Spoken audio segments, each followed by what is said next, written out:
बिहार में लगातार हो रही महिला उत्पीड़न की घटना के खिलाफ एडवा और महिला समाज के द्वारा आज संयुक्त रूप से एक प्रेस वार्ता का आयोजन किया गया है। हालांकि इस प्रेस वार्ता में सीपीआई और सीपीआईएम के जो तमाम विधायक हैं वो भी मौजूद हैं यहाँ पर। और जिस तरह से लगातार बिहार में लगातार महिला उत्पीड़न की घटना हो रही है, लगातार जो है महिला संगठनों के द्वारा आवाज़ को बुलंद किया जा रहा है। ऐसे में मुख्यमंत्री नीतीश कुमार के द्वारा महिला संवाद यात्रा भी निकाला जा रहा है। इन तमाम मुद्दों पर हम चर्चा करने के लिए अभी हमारे साथ एडवा की राज्य कमेटी की उपाध्यक्ष रामपरी जी हैं। इनसे हम बात करते हैं। मैडम, क्या लग रहा है, एक और महिला उत्पीड़न की घटनाएं लगातार बढ़ रही है और ऐसे में मुख्यमंत्री यात्रा पे निकलने वाले हैं महिला संवाद। देखिए, नीतीश कुमार महिला विरोधी है। आपने देखा होगा कि पिछले दिनों विधानसभा में भी कितने अभद्र तरह से उन्होंने जो है महिला के बारे में टिप्पणी किया। अभी चुनाव सामने में है तो अभी उनका महिला संवाद यात्रा निकालने का उन्होंने सोचा है और उस पर करोड़ों रुपया खर्च किया जा रहा है। लेकिन आप देख रहे होंगे कि जिस जीविका दीदी के बारे में वो सरेआम चर्चा करते हैं कि जो जीविका दीदी हमको जिताए हैं, महिला हमको जिताती है, वो पिछले लगातार 6 महीना से उनका आंदोलन चल रहा है। मानदेय बढ़ोतरी के सवाल को लेकर के, अन्य मुद्दों को लेकर के, आशा कर्मी, आंगनबाड़ी, ममता, मिड डे मील, इस तरह के जो है लाखों की तादाद में बिहार के अंतर्गत जो स्कीम वर्कर है जिसमें महिलाएं ही हैं, उसको अभी तक बिना वेतन का वो काम कर रही है। उनका मानदेय पर कुछ विचार नहीं, उनकी सरकारीकरण पर कोई विचार नहीं, फ्री में उनको काम चाहिए।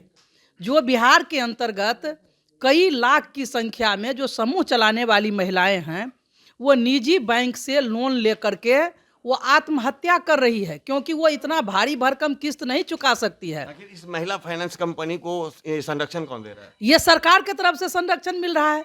तो हम लोगों का ये डिमांड है, अखिल भारतीय जनवादी महिला समिति, बिहार महिला समाज का संयुक्त रूप से हमारा प्रेस कॉन्फ्रेंस है और हम लोग ये मांग कर रहे हैं कि पूरे देश के अंतर्गत कई राज्य हैं जहां पर महिलाओं को सम्मान के नाम पर उनको प्रत्येक महीना दिया जाता है, कहीं 2000, 4000, 5000। हम लोग ये मांग करते हैं कि बिहार के अंतर्गत बहुत गरीबी है। महिला सम्मान योजना के तहत प्रत्येक महिला को 5000 रुपया महीना दिया जाए।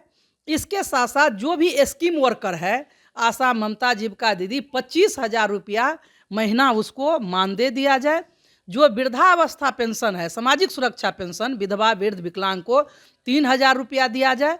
और जो भी रोजगार के लिए गरीब महिला समूह लोन लेती है, उसको सरकारी बैंक से बिना ब्याज का लोन दिया जाए।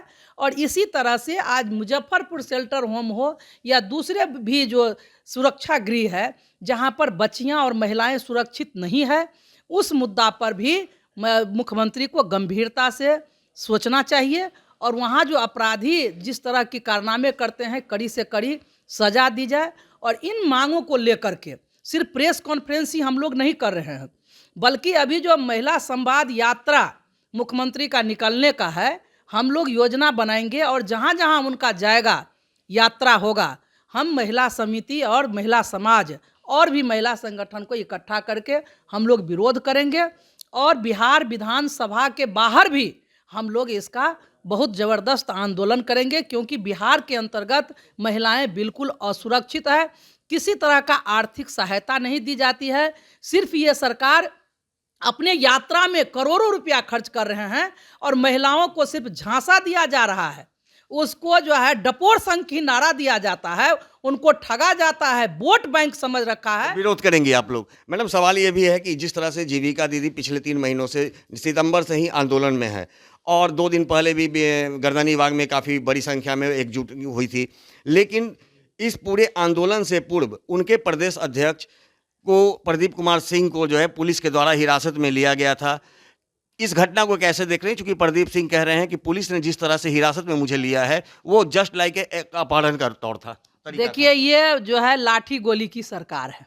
आप इस बात को स्पष्ट रूप से समझिए कि भारतीय जनता पार्टी के साथ नीतीश कुमार हैं और वो जब जो काम हम नहीं कर पाएंगे तो लाठी और गोली से ही उनकी आवाज़ को दबाना चाहते हैं। तो ये जनतंत्र है, ये जनवादी अधिकार है लोगों की अपनी आवाज़ उठाने का। वो जेल ले जाए, लाठी चलावे, जो भी करना हो, लेकिन लोग लड़ेंगे ही। हम लोग भी लड़ेंगे और लोग भी लड़ रहे हैं, आप देख रहे हैं। तो मैडम, अब आप लोगों का आंदोलन का स्वरूप कैसे और कब से चलना शुरू होगा? देखिए, अब तो शुरुआत है। ये नीतीश कुमार की जो ये यात्रा है, वो दरअसल राजनीतिक यात्रा है। वो जानते हैं कि महिलाओं की वोट की ताकत बहुत है, राजनीति में उनके बगैर वो आगे नहीं चल सकते हैं। नीतीश कुमार जितना शो करते हैं कि वो महिला के पक्ष में हैं, वो दरअसल उतने ही विरोधी हैं। उन्होंने महिलाओं के लिए कुछ नहीं किया। अगर बिहार के आप तो जो आंकड़े दावा करते हैं महिला सशक्तिकरण की, हाँ, वो बिल्कुल फेल है उनका दावा। और आप देखें पिछले दिनों बिहार में ये हमारा आंकड़ा नहीं है, ये क्राइम रिकॉर्ड ब्यूरो का नेशनल ये रिकॉर्ड है कि 22,000 महिलाओं के साथ हत्या और बलात्कार के मामले दर्ज हुए हैं। ये वो मामले हैं जो कि दर्ज हुए हैं, बहुत सारे मामले दर्ज ही नहीं होते हैं। तो ये ऊपरी दिखावा करते हैं। आप देखें बिहार में कई साल से महिला आयोग, जहाँ महिलाओं के मामले सुने जाते हैं, भंग है। तो उस पर एक अध्यक्ष की नियुक्ति नहीं हुई, तो महिलाएं कहाँ जाएंगी? फास्ट ट्रैक कोर्ट की हम लोगों ने इतनी लंबी मांगे रखी थी, वो भवन बना दिया है, लेकिन वहाँ कोई निपटारा नहीं होता। तो दरअसल ये महिला विरोधी हैं मुख्यमंत्री, ये महिलाओं के हित में नहीं चाहते हैं। महिलाओं का इन्होंने एक जेंडर बजट बनाया था, वो बजट भी खत्म हो गया। ये महिलाओं के लिए हम मांग एक कर तरफ रहे हैं। महिला जो है अपनी वेतन के लिए और मानदेय के लिए सड़कों पर उतर रही हैं, दूसरी ओर सरकार इतनी बड़ी फंड से वो यात्रा पे निकल रहे हैं, क्या लग रहा है? हमने पहले ही कहा कि दरअसल ये इनका पॉलिटिकल मूव है, ये पॉलिटिकल एजेंडा है इनका।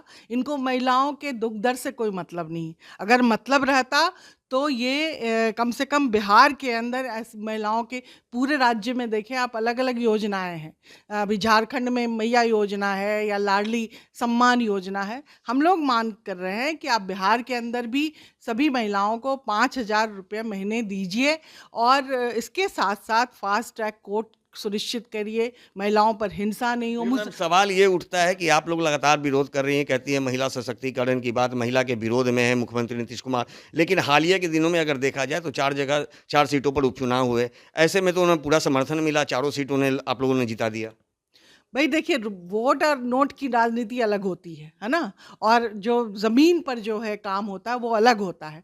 तो महिलाओं को उन्होंने ज़रूर झांसा दिया है, लेकिन हर बार महिलाएं झांसे में रहेंगी ये नहीं है।